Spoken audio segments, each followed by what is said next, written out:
రాజ్యాంగము అంటే రాజ్యము ఒక అంగము, అంగము అంటే భాగము. రాజ్యానికి ఒక భాగము, అంగము అంటే ఒక భాగం, అంగం అంటే కీలకమైంది. ఏదైనా చెప్పుకోవచ్చు. ఈ రాజ్యాంగం అసలు ఎందుకు రాయాల్సి వచ్చింది అంటే, ఏదైనా పరిపాలన చేయాలంటే కొన్ని విధి విధానాలు ఉండాల. విధి విధానాలు లేకపోతే మీరు ఇప్పుడు ఎవరైనా పోయేటప్పుడు రోడ్డుకి ఎడం వైపునే పోవాల. కుడి వైపున పోతే మీకు యాక్సిడెంట్ అయిందనుకో, నీకేమి యాక్సిడెంట్ పొలాలు రావు, రాంగ్ సైడ్ పోతున్నట్లు. అదే అమెరికాలో కుడి వైపున పోతే అది రాంగ్, అది రైట్. ఇండియాలో మాత్రం ఎడం వైపున పోతేనే రైట్. ఈ విధానాలను ఎక్కడివి అంటే రాజ్యాంగం లేదు. మనకి తెలియకుండానే చాలా మంది మనం రాజ్యాంగం ప్రకారం నడుచుకుంటాం. మనకేం తెలియకుండానే నడుచుకుంటున్నాం. మీకు తెలియకుండానే రాజ్యాంగంలోని చాలా హక్కుల్ని మీకు మీరే ఉపయోగించుకుంటారు. అంటే మీకు తెలియకుండానే ఈ మాటలను ఉపయోగించుకుంటారు. ఇది 1947కు ముందు ఇట్లా అనట్లేదు, 47కు ముందు ఇట్లా అనడానికి లేదు. అట్లా అన్న వెంటనే జైలు పోతుంటారు. మీరు 1947కు ముందు కానీ మనం కానీ పుట్టింటే ఈ మాటలు కానీ మాట్లాడింటే జస్ట్ మినిట్స్లోని జైల్లో పడేస్తారు మన వాళ్ళు. ఇప్పుడు అట్లాంటి పరిస్థితి ఏం లేదు. అంటే మీకు తెలియకుండానే మీరు రాజ్యాంగంలోని హక్కుల్ని మీరు ఉపయోగించుకుంటున్నారు. అయితే ఏ హక్కులను ఉపయోగించుకుంటున్నారో మీకు తెలియదు అంతే. మీరు ఏమంటే ఏమో మాట్లాడుతున్నారు, మాట్లాడడం తప్ప అని కూడా అంటుంటారు. మీకు ఎందుకు తప్పు కదని ఎప్పుడైనా ఎవరైనా ప్రశ్న ఇస్తే జవాబు మీ దగ్గర ఉండదు. అయితే జవాబు రాజ్యాంగంలో ఉంది. మన కీలకమైనది ప్రాథమిక హక్కులు. ప్రాథమిక హక్కుల్లోన 12 నుంచి 35 వరకు ఉండే ఆర్టికల్స్, అంటే తెలుగులో అధికరణలు. ఇవి మాత్రమే తెలుసుకుంటే మనం ఈ రాజ్యాంగాన్ని గురించి ఎంతో కొంత మనం న్యాయం చేసిన వాళ్ళం అవుతుంది.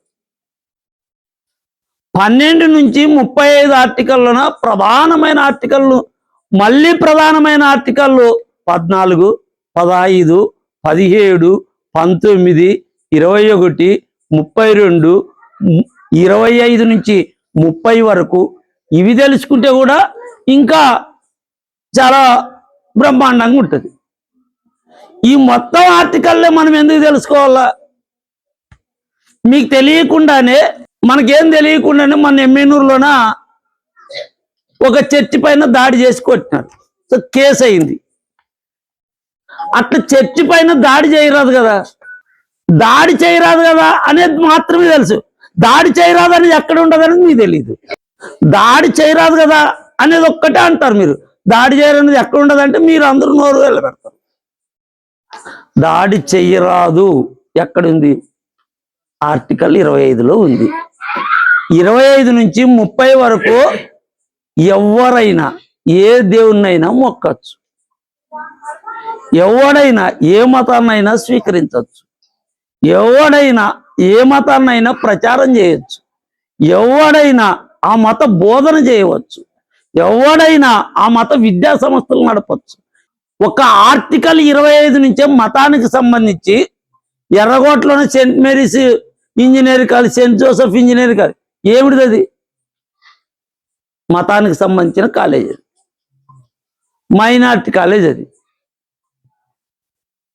రాజ్యాంగంలోన 26వ ఆర్టికల్ ప్రకారం వచ్చిన కాలేజ్ అది. రాజ్యాంగంలోన 25 ఆర్టికల్ ప్రకారం వచ్చిన చర్చ్ ఇది. రాజ్యాంగంలోని 27 ఆర్టికల్ ప్రకారం బైబుల్ పట్టుకొని ప్రచారం చేస్తున్నది వచ్చింది.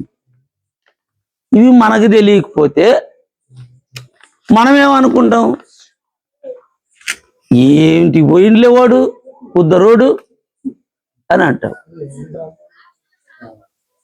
ఊకి రంకులేని అమ్మ, ఊకిడు ఉంటాయి పాప, ఈడ చదువుకోలే బైబిల్ అంటారు కానీ ఊకే దాన్ని పట్టుకొని పోయి కొడితే మామందరూ రంగు, మాకు దెండి పత్తిడి పిచ్చేది ఉండదు, నీదొక్కతలే రంగు పెట్టేవే అని మనం అంటాం. వాడు చేసింది వానికి తెలియకుండా రైటు, వాడు చేసిన దాన్ని మీరు సమర్థించకపోవడం తప్పు. మీరు సమర్థించకపోవడం తప్పు అంటే మీకు తెలియకపోవడం తప్పు.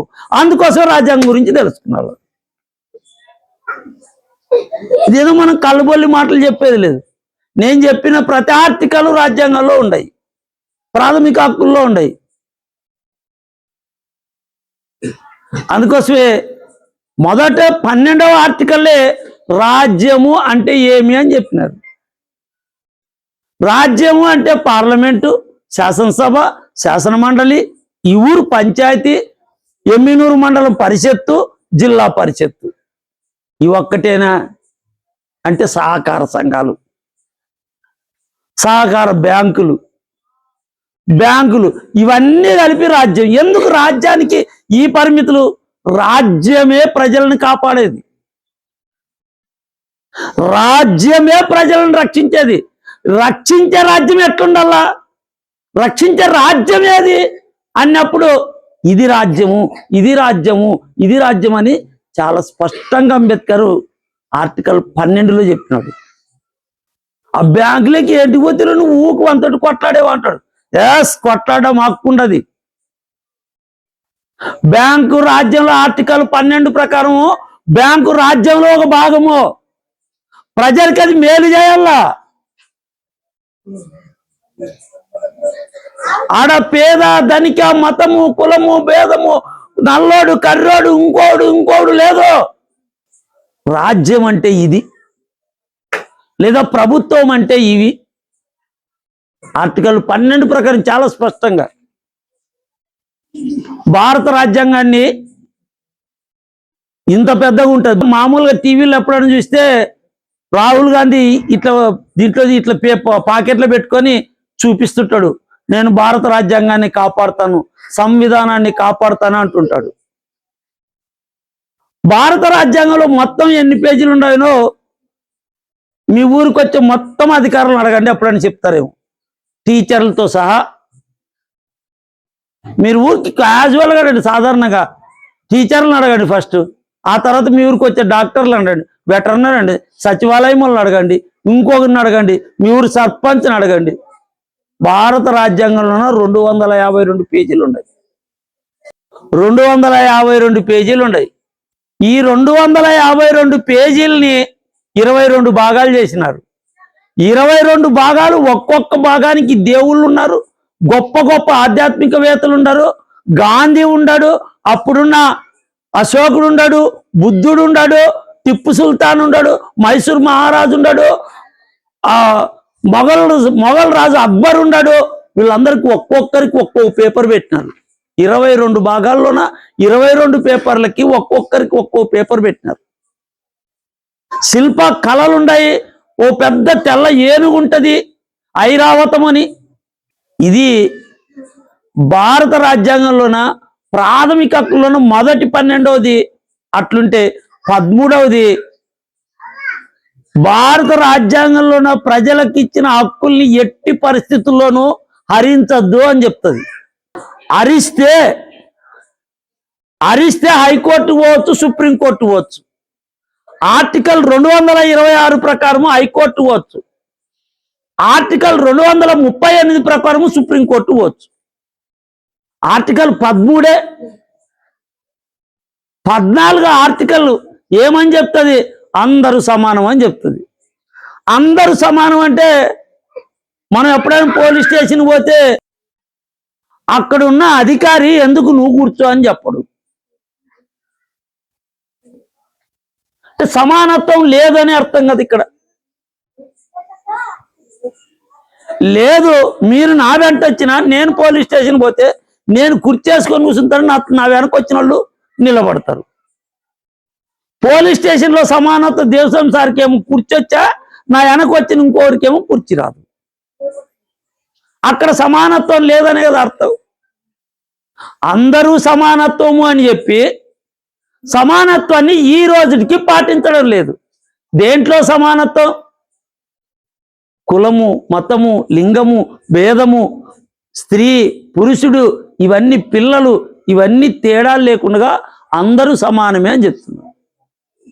ఇప్పటి వరకు ఆ సమానత్వం పాటించడం లేదు.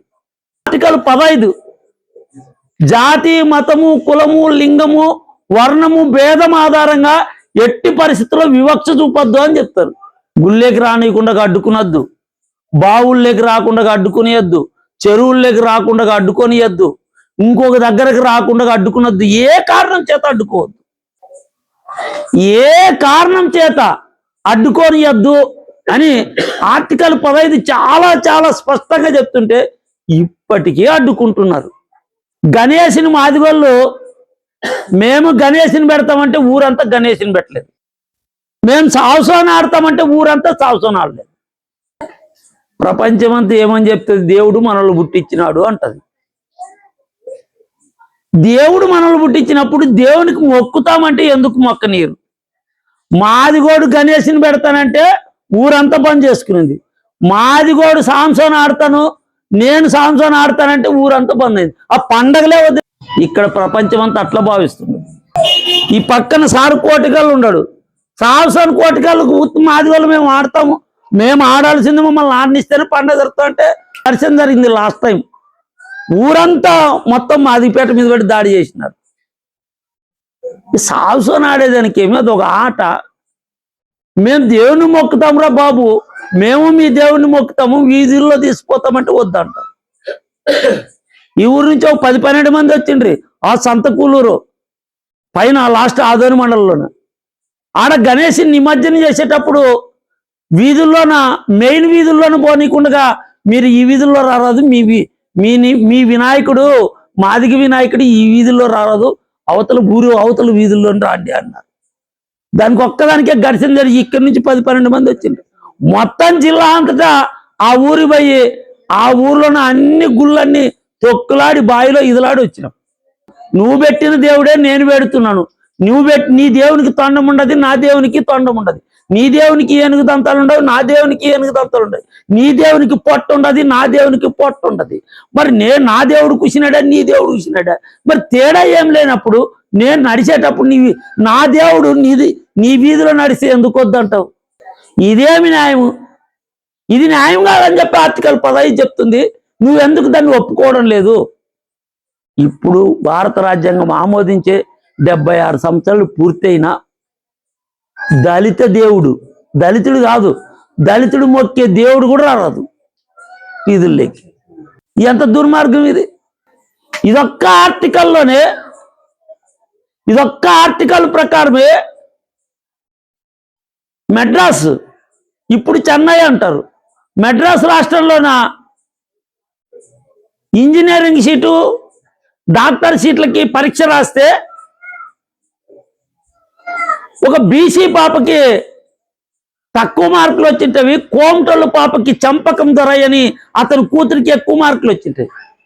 అక్కడ ఉండే ప్రభుత్వము బీసీలకి రిజర్వేషన్ కల్పించి ఆ పాపకి సీట్ ఇస్తే సుప్రీంకోర్టు పోతే సుప్రీంకోర్టు కూడా కులము మతము జాతి ఆధారంగా వివక్ష చూపరాదు అంటారు కదా, ప్రభుత్వం అట్టెట్ట చూపుతుంది, చూపరాదు అని చెప్తే చంపకము దొరయ్యకి వ్యతిరేకంగా